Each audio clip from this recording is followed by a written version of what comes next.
So who has questions about anything that we talked about? Now that I can hear you. Okay, this is Joni. Hi. You did a great job. Thank you so much for taking the time to do this. Yeah. In your experience, is how we show up in conflict basically the same in any area of our lives? A two-part question. Or do you see more that we're able to compartmentalize, or we do compartmentalize business versus personal? Yeah. So, and is there a better style for business versus personal? A two-part question. Yeah. So I think as a general rule, you will show up in your most common response when you're most stressed. So the higher the stress level, the higher the emotions, the more likely you're going to show up in your most dominant mode. And that's going to be in either place that you can, whether it's work or at home. That's, if the emotions are high, you're going to show up that way.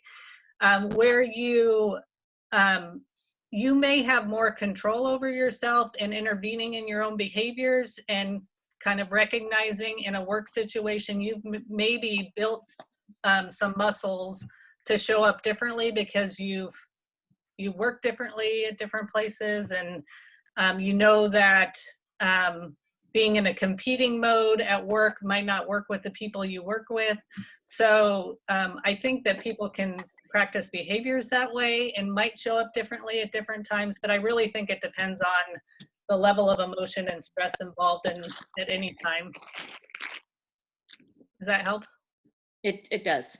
Great. Thank you. And thanks again for doing this. Yeah, I'm glad you came. Thank you. Who else has a question?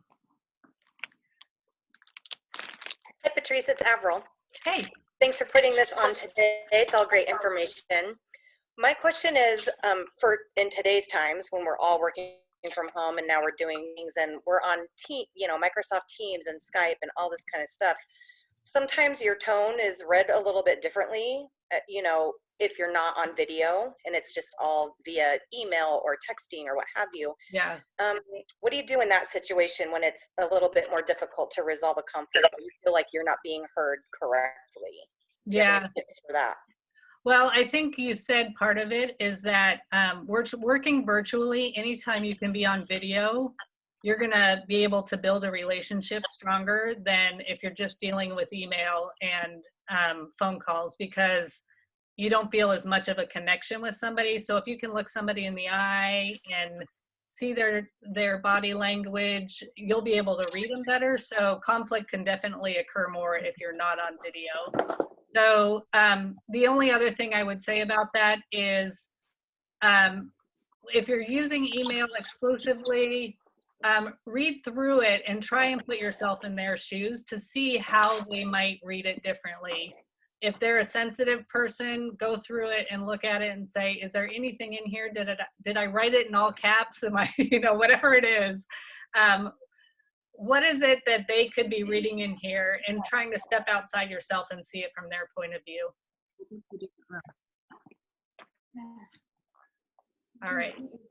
Any other questions? I have one, Patrice. This is Heather.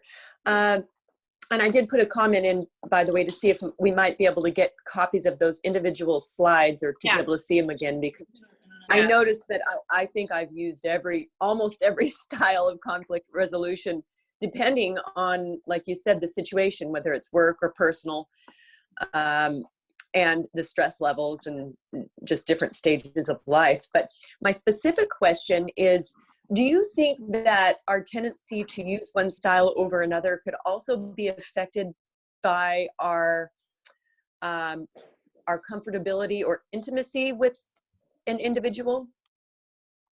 For sure. Yeah. So that's where I think it goes back to the trust. And so if you have a lot of trust and a lot of a strong relationship with somebody, you may be more willing to show your dominant mode, even if it's not your best side. So that's why, yeah, that's what I thought. Yeah. That's why I think that people say, you treat the people you love the most the hardest, I guess, because you have a comfort level with them and you feel the trust with them that the relationship can withstand it. However, sometimes you need to, if that may chip away at the relationship, and so you need to be able to step outside yourself and say, is this doing more damage? Even though it's easy to do it with those folks. I agree with you though. Yes. Okay. Thanks. Yeah. And then can we get, can we take, I don't know if you said you're recording this, but would it be possible to just have a snapshot of? Yeah, I'll post the slides on my website so you can download the PDF of them so you can have them. Thank you. Yeah. This is really so wonderful. Thank you, Patrice. Yeah. It's great. My pleasure. Yeah, I'm glad you liked it. I'm glad you got something out of it. Hi, Patrice. I have a question, Tawny, if you guys don't know me. Hey, Tony. Hi. Was anybody else surprised that their mode wasn't like almost everybody, because it seems like such a better word? I was so like, oh, everybody's going to be this because that's what I am, and obviously it's the best. And then I was surprised at the distribution. I was really surprised. Was that anybody else feel that? Yeah. No? Well, I did. Yeah. I was surprised. I think that's I was really surprised. a symptom that often, because we tend to be just human beings or self-centered people, so we assume that if we think a certain way, everybody must think that way. And that's why these kind of things are so good, because you can kind of step outside yourself and say, wait a second, not everybody thinks this way. Wait, I don't get that, So I think that it's not an uncommon experience to think, well, shoot, why isn't everybody competing, or why isn't everybody accommodating? But in reality, it was like almost a clear distribution, except for avoiding. Yeah. Yeah. I guess I'm super self-centered. Well, we all are. That's It's what I'm like, learning. no, yeah. I mean, that's just the human nature. There's nothing wrong with it. That's just how we are. But as we become more self-aware, you start to realize, and that's what helps with conflict, is you realize that, well, wait, not everybody deals this way. And then you can start to see them dealing with conflict in a different way. And as you go throughout your day, you'll be recognizing people's behaviors and going, oh, they might be, avoiding, or they might be competing, and you'll start to see it in other people. Wow. All right. What else? Anything? I have another question. Yeah. I'm curious to know what other people are adding into their repertoire that they think that they don't use often enough. Mine is avoiding. I think I attack every little detail too much.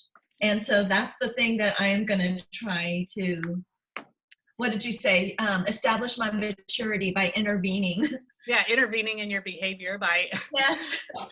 I'm curious to know what other people, or if they're willing to say what they're changing or So I'll tell you what I integrating.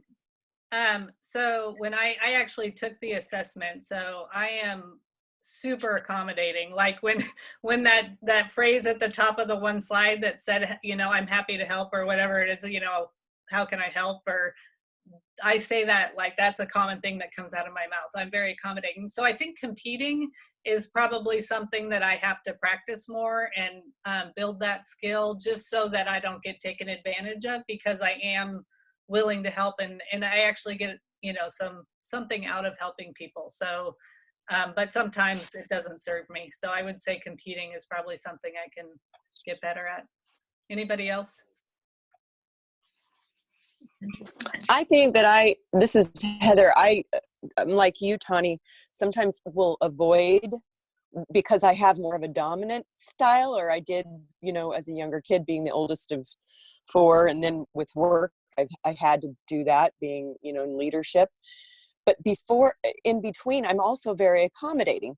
So then I start to get confused and then I'll just avoid. So I'm cognizant that I'm doing it, but I think practicing and being aware is the key. Yep, I agree. It's starting to watch and be aware.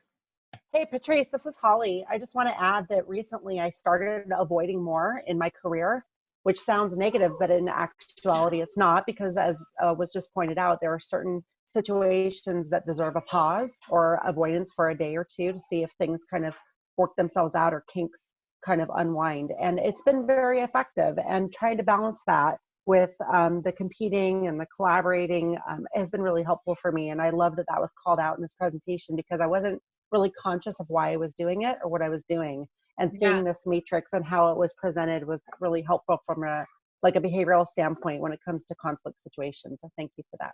Yeah, it's interesting when you can look back and see like, oh, I've actually been trying to do this already. I just didn't have a framework to see it, or I didn't recognize that I was actually doing it. But yeah, as we get more experience, you can try different things. And I'm happy to hear that you were able to incorporate that for yourself. Now I have a name for it. Exactly. Funny. All right. Anybody else have any questions or comments about their experience?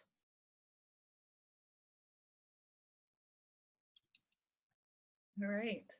Well, we're almost at the top of the hour, so the timing was perfect on this, and I apologize for the slight audio problems.